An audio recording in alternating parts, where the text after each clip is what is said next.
The best way you can support me is with a simple subscribe. Subscribe to my channel for more content like this. Breaking news, Itsmrtaliaferro TV, you know I got it first. Gordon Hayward has officially agreed to become a Boston Celtic. This is a destination that before the season ended, this has been a rumor honestly for the last couple years. Brad Stevens, the coach, Gordon Hayward's former coach at Butler. We knew there was a connection there. Nothing like your college coach for most of these athletes, especially a guy that went 3-4 years at Butler like a Gordon Hayward. Listen, when it all came down to it, here's are the factors that helped Gordon Hayward make his decision. Number one, the Utah Jazz are not going anywhere. You're in the Western Conference. Even if you got Gordon Hayward back, they went and signed Ricky Rubio. That's just not enough. And I heard Ricky Rubio in Utah late last night made a last-minute pitch, and Rubio came over from Spain just to make this pitch. But it wasn't enough to keep him in Utah. And I like Rudy Gobert, and I like what Joe Johnson gives them. They're not beating. And they signed Ingles, one of Gordon Hayward's closest friends. They're not beating anybody in the West with that team. And they're good. They were getting good. But when it takes you to beat that Clippers team, which was on their last legs, and Chris Paul, you see where he's at right now. If it took you 7 games to beat them, and then you get swept by Golden State, there's really not much you could do to improve that team over the next 3 years. So I think that was something to think about. He gets out of the Western Conference is the next thing.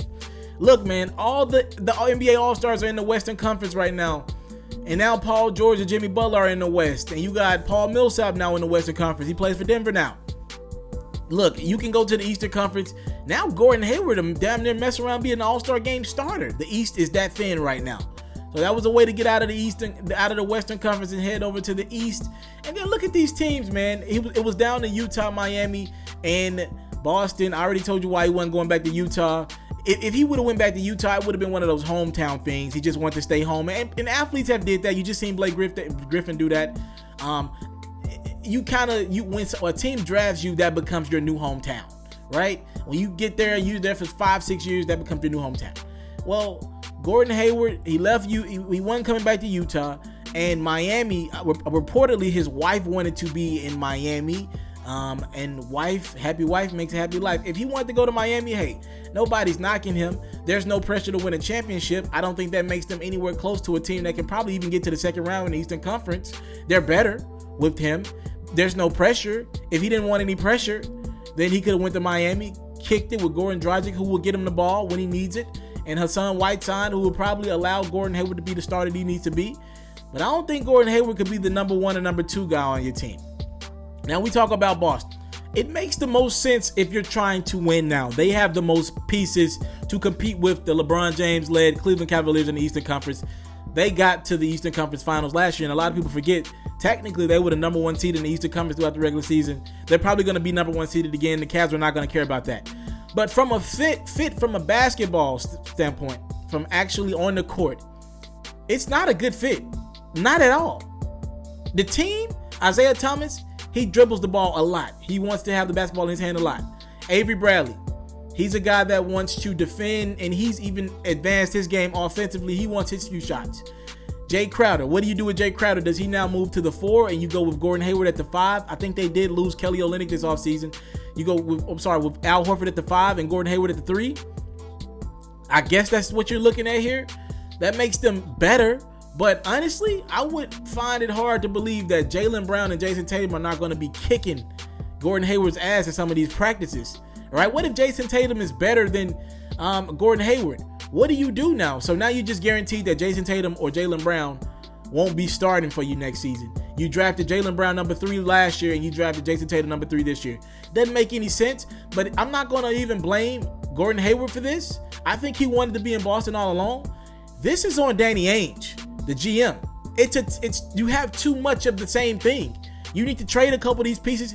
You missed out on a Jimmy Butler. Now if you trade a Jay Crowder and maybe a Marcus Smart or a Jaylen Brown, and you go get a Jimmy Butler at the 4 or a Paul George at the 4, which they had better offers on the table to me for these guys.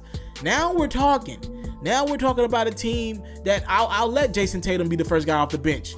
I'm fine with that, and what he's going to be making on a rookie contract for a few years. I'm fine with that. But this team currently constructed doesn't make a lot of sense, but it's not Gordon Hayward's fault. He's putting himself in the best position to win. And I get it. Brad Stevens, your coach, he must have told you something that you like. He must have explained how this thing is going to work. Look, Gordon Hayward has been in the weight room. Salute to him. Put on some muscle. He can defend a little bit. He can score the basketball. Has a great basketball IQ. It's a decent fit at best. Again, on the basketball court, it's not a good fit.